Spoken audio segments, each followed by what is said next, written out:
Se você fosse o criador de uma das maiores franquias de filmes de ficção científica de todos os tempos, qual carro iria usar no seu dia a dia? George Lucas responde essa pergunta dizendo: eu dirijo um MT-900S, uma verdadeira nave espacial para o cara que criou uma das franquias de filmes espaciais mais legais do mundo. Então se prepare para pegar sua nave espacial chamada Mosler MT-900 para viajarmos à velocidade da luz por mais uma história do automobilismo.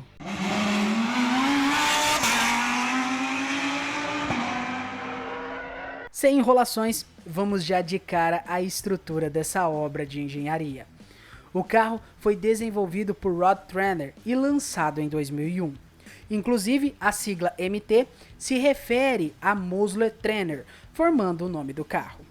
Rod havia desenvolvido a geração C5 do Corvette. Inclusive, o Mosler MT-900 tem muito de um Corvette em sua concepção e construção.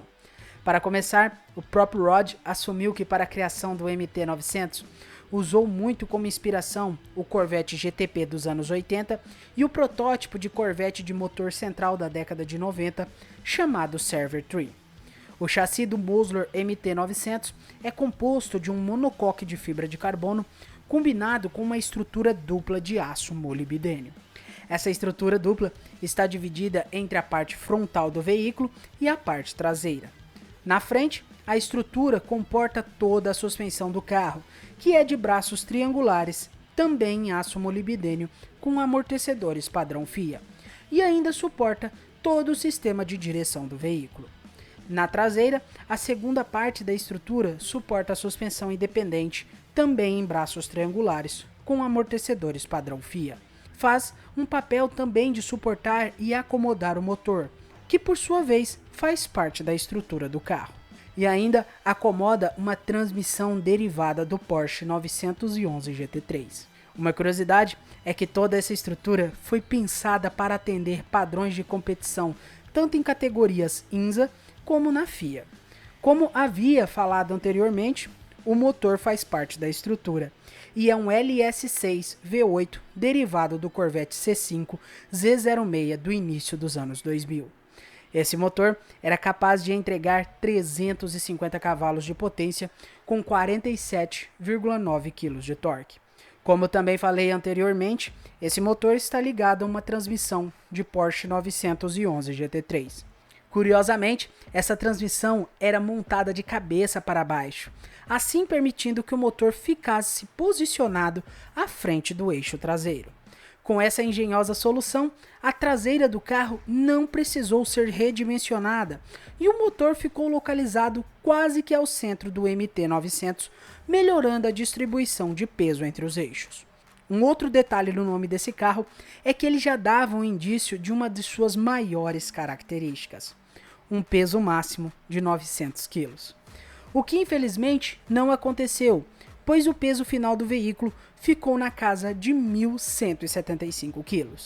Essa primeira versão podia ir de 0 a 100 em apenas 3,5 segundos.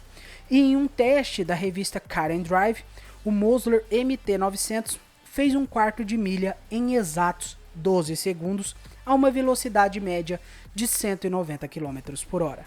Essa versão nunca foi homologada para vias públicas nos Estados Unidos, pois não seguia alguns parâmetros de segurança para veículos super esportivos de estrada. Outro detalhe é que o veículo também não passou no teste de colisão lateral, o que tornou ele um carro perigoso. E como não tinha freios ABS, o órgão de segurança de trânsito norte-americano considerou ele um veículo impróprio para condução em vias públicas. O carro foi considerado pelo órgão de segurança do trânsito norte-americano como um veículo de uso exclusivo para circuitos fechados. Em 2010, veio a evolução do MT-900 original. Agora chamado MT-900S, o carro tinha um motor LS6 que vinha em duas versões. A primeira versão a ser lançada entregava 435 cavalos e posteriormente seria a versão de entrada do veículo. Um ano depois veio a versão mais potente, ainda chamado Mosler MT-900S, entregava agora absurdos 600 cavalos, com um peso de 998 quilos e um 0 a 100 de 3 segundos. Essa também foi a primeira versão do carro homologada para vias públicas, já que vinha com airbags, freios ABS e, por legislação americana, tinha que ter um controle de estabilidade. Na Europa, os freios ABS e controle de estabilidade eram oferecidos como opcionais. Esse também é a versão que o diretor e produtor George Lucas tem em sua garagem. Ainda teve uma versão focada nas pistas, chamada MT-900S Photon, que tinha um peso reduzido para 898 kg e contava ainda com a transmissão de 6 velocidades, Wheeland. E segundo algumas fontes, só tiveram 2 unidades dessa versão fabricadas. Agora vamos conhecer a trajetória do Mosler MT-900 nas pistas e entender como esse carro se tornou um grande ícone do automobilismo internacional.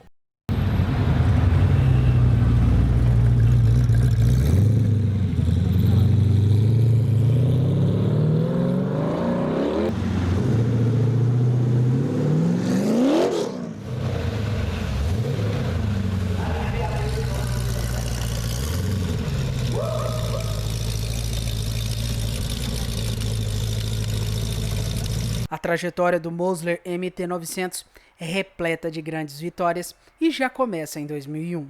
Com o anúncio da versão de rua MT-900, também é anunciada a versão de corrida, chamada Mosler MT-900R. De cara, o carro estreia pelo campeonato Grand Am na classe GTS norte-americana e já conquista uma pole position em sua categoria para as 24 horas de Daytona. Não terminou a corrida, mas já deixou claro que era um carro a ser considerado como uma nova força do grid. Em 2002, conquista novamente a pole nas 24 horas de Daytona e termina a corrida em quinto e segundo lugar na sua classe. Nessa mesma temporada, da Grand Am na classe GTS, conquista sua primeira vitória na etapa de Miami. Entra ainda nas 24 horas de Monte Panorama e fica em segundo lugar na corrida. Em 2003, pelo campeonato Grand Am, na sua classe GTS, conquista sua primeira vitória nas 24 horas de Daytona, chegando em primeiro na classe e em quinto na geral. Esse ano também marca sua estreia no campeonato Britcar e no campeonato britânico de Endurance, onde conquista uma vitória nos 1000 km de Spa-Francorchamps. Em 2004, o Mosler MT-900R faz sua estreia no Campeonato Espanhol de Carros GT. Nesse campeonato, enfrentou adversários icônicos como Porsches 911 e Ferraris. Inclusive, a Ferrari já vinha de uma dominância de 2 anos consecutivos nessa categoria espanhola. O Mosler MT-900R fez frente a esses carros e terminou o campeonato em segundo lugar, com uma diferença de 1 ponto para o primeiro. Em 2005, novamente pelo campeonato Britcar, conquista as 24 horas de Silverstone. Em 2006, a Mosler apresenta a variante MT-900 GT3, mas como o carro não possuía unidades suficientes vendidas ao público para ser considerado como um veículo de homologação, sua inscrição foi rejeitada, e assim essa versão foi correr no campeonato GT Open e no campeonato australiano de GT. Nesses campeonatos não obteve muita relevância, e em 2010 é lançado o Mosler MT-900M, uma variante para o campeonato Super GT do Japão. Dessa vez, o carro abandonou os motores Corvette e adotou um motor V8 Judge de 3.4 litros. Teve algum sucesso vencendo algumas corridas, mas nunca chegou a disputar nenhum título. Em 2011, a Mosler apresenta a mais nova variante de pista, o MT-900S GT. Foi baseado no MT-900M do ano anterior da Super GT. O MT-900S GT não obteve sucesso no campeonato Super GT na sua classe GT300, onde correu. Infelizmente, o Mosler MT-900 acabou tendo sua produção encerrada ainda em 2011. Não encontrei dados de quantas unidades foram produzidas desse veículo, mas durante as pesquisas para esse vídeo, li em alguns sites que a Mosler está preparando um sucessor do MT-900. Bom, a última notícia sobre isso é de novembro de 2021. Espero que isso seja real e que logo logo venha outro carro tão espetacular como o MT-900. O MT-900 representa uma filosofia muito presente no automobilismo e que hoje em dia vem se tornando cada vez mais relevante também no mundo dos super e hipercarros. Leveza, potência e desempenho para dar e vender. Com toda certeza, o MT-900 é o carro que merece todo o nosso respeito e admiração por seus feitos e conquistas. Agora, vem o meu pedido especial para você deixar o like, se inscrever no canal, com o sininho das notificações ativado. Vai lá, é de graça e você vai me motivar a trazer mais conteúdo sobre carros para vocês e vão me ajudar a alcançar mais fãs desse esporte magnífico. E comenta para mim por onde você conhece o Musler MT-900. Tá conhecendo ele agora? Já conhecia? Eu conheci ele, na verdade, quando minha mãe tinha instalado lá em 2010, 2011 em casa, TV a cabo. Eu vi ele no Discovery Turbo e eu achei ele um carro feio, vou ser sincero. Na época nem dei muita atenção. Aí conforme foi passando o tempo, foi passando os anos, eu meio que pesquisava sobre ele, mas sempre escanteando ele muito. E para esse vídeo, quando eu fui fazer a pesquisa, eu me surpreendi com os números desse carro, eu me surpreendi com a história dele, e é o que eu falo. A gente não gosta de um carro, não pelo que ele é, só pela estrutura, pelo motor. A gente tem que gostar de um carro pela sua história, pela história que o veículo carrega. E quando eu falo, esse carro é o meu favorito, aquele carro é o meu favorito, é pela história que ele carrega. E hoje eu posso falar, eu gosto muito mais do Musler MT-900 pela história que ele está carregando. Olha, que carro legal. Muito obrigado a você que acompanhou o vídeo até agora. Valeu. Falou e até mais.